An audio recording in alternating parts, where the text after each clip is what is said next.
27 रे आसुची लघुचाप 27 तारीख बेलू पश्चिम केन्द्रीय और यार पार्श्ववर्ती उत्तर बंगोपसागर में एक लघुचाप क्षेत्र सृष्टि होबार संभावना रही प्रभाव में 27 और 28 दुई दिन राज्य में अधिक वर्षा सतर्कता जारी करिछि पाणीपाग विभाग। दक्षिण ओडिशार रायगड़ा कोरापुट और मालकानगिरी में प्रबल वर्षा हो पारे।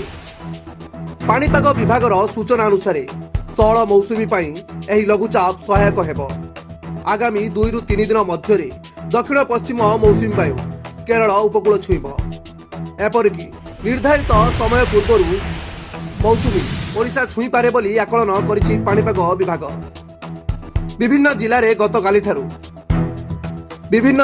गतकालिठू प्राक मौसुमी वर्षा आरंभ होइछि। आसंता 7 दिन जाए राज्य में लगी रहिब वर्षा। आज 13टी जिले में वज्रपात सह घंटा प्रति 40 ରୁ 50 किलोमीटर बेगरे पवन बहिबा नहीं येलो वार्निंग जारी होइछि। ब्यूरो रिपोर्ट 10 बजे टीवी। एमिति नुआ नुआ न्यूज अपडेट पई आम चैनल को सब्सक्राइब करंतु। हां लाइक शेयर करिया पई जमा भी भूली बेरी। नमस्कार।